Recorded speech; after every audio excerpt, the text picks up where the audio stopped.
Do you know what it is utilitarianism? Utilitarianism is one of the best known and most influential most theories. Like other forms of consequentialism, its core idea is that whether actions are morally right or wrong depends on their effects. More specifically, the only effects of actions that are relevant are the good and bad results that they produce. The key point in this article concerns the distinction between individual actions and types of actions. Utilitarians believe that the purpose of morality is to make life better by increasing the amount of good things, like pleasure and happiness, in the world, and decreasing the amount of bad things, like pain and sadness. They reject moral codes or systems that consist of commands or taboos that are based on customs, traditions, or orders given by leaders or supernatural beings.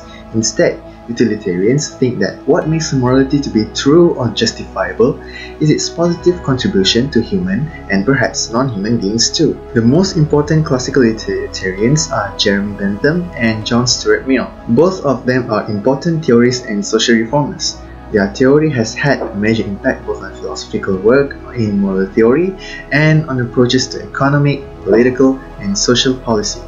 Although utilitarianism has always had many critics, there are many 21st century thinkers who support it. There are two types of utilitarianism, namely act utilitarianism and rule utilitarianism. Both act utilitarians and rule utilitarians agree that our overall aim in evaluating actions should be to create the best results possible, but they differ about how to do that.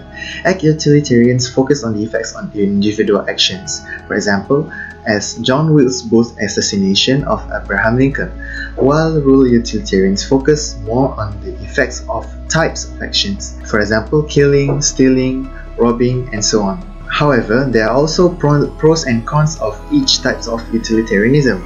Act utilitarianism have pros which makes moral judgments objectively true, while the cons of act utilitarianism, one of them is it will give the wrong answers to moral questions. The pros of rule utilitarianism is that it will produce more beneficial results by following rules than by always performing individual actions whose results are as beneficial as possible, while the contrast is with it irrationally supporting the rule-based actions in cases where more good could be done by violating the rule than obeying it. So that's all from me about utilitarianism. So I would like to say thank you for listening.